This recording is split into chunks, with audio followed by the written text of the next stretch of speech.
The alarming statistics of teen mental health problems such as depression, anxiety, suicide, and self-harm, and how they have increased over the past decade. Social media has become a big part of many teens' lives. They use it to create online identities, communicate with others, and build social networks. But what impact does social media have on their mental health? According to various studies, social media use can negatively affect teens in many ways. It can distract them, disrupt their sleep, and expose them to bullying, rumor spreading, unrealistic views of other people's lives, and peer pressure. It can also make them feel more depressed, anxious, lonely, and insecure. Here are some alarming statistics that show how teen mental health problems have increased over the past decade. A 2018 Pew Research Center survey found that 45% of teens are online almost constantly and 97% use a social media platform. A 2019 study of more than 6,512 to 15-year-olds in the U.S. found that those who spend more than 3 hours a day using social media might be at heightened risk for mental health problems. Another 2019 study of more than 12,013 to 16-year-olds in England found that using social media more than 3 times a day predicted poorer mental health and well-being in teens. A 2016 study of more than 450 teens found that greater social media use, nighttime social media use, and emotional investment in social media were each linked with worse sleep quality and higher levels of anxiety and depression. A 2015 study found that social comparison and feedback seeking by teens using social media and cell phones was linked with depressive symptoms. A 2013 study found that older adolescents who used social media passively reported declines in life satisfaction. According to the Centers for Disease Control and Prevention, CDC, the suicide rate among 10 to 24-year-olds increased by 56% from 2007 to according to the CDC. The percentage of high school students who reported seriously considering suicide increased from 14.5% in 2009 to 18.8% according to the CDC. The percentage of high school students who reported attempting suicide increased from 6.3% in 2009 to 8.9% according to the CDC.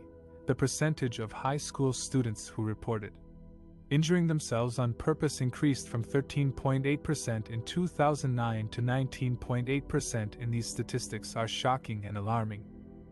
They show that social media is not only affecting how teens interact with each other, but also how they feel about themselves and their lives. They also show that social media is not a harmless or neutral tool, but a powerful influence that can have serious consequences for teen mental health. As a society, we need to be aware of these risks and take action to protect our teens from the harmful effects of social media. We need to educate them about the potential dangers of excessive or unhealthy social media use, and encourage them to use it wisely and responsibly. We also need to provide them with support, guidance, and resources to cope with their mental health challenges and seek help when needed. Social media can be a positive force for teens if used in moderation and with caution. But it can also be a source of stress, pressure, and distress if used excessively or without awareness. We need to help our teens find a balance between online and offline life, and foster their well-being and happiness. The U.S. Surgeon General has issued a warning about the impact of social media harassment on teen mental health. He has also provided some recommendations on how to protect teens from online abuse and promote their well-being. Here are some of his suggestions. Limit screen time. Too much exposure to social media can increase the risk of anxiety, depression, and sleep problems.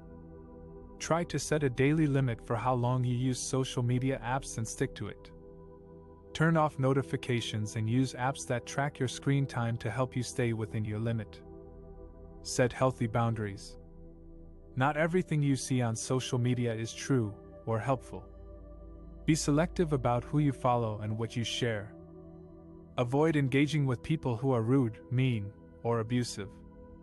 Block, mute, or report them if they harass you or others.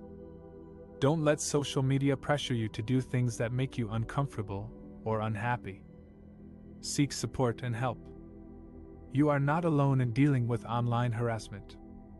Talk to someone you trust, such as a parent, teacher, friend, or counselor, about what you are going through. They can offer you emotional support and practical advice. You can also call or text the helpline if you need someone to listen to you or help you cope. Advocate for change.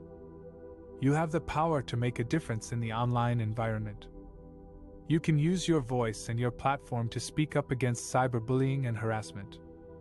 You can also join or start a campaign or a movement that promotes kindness, respect, and inclusion on social media.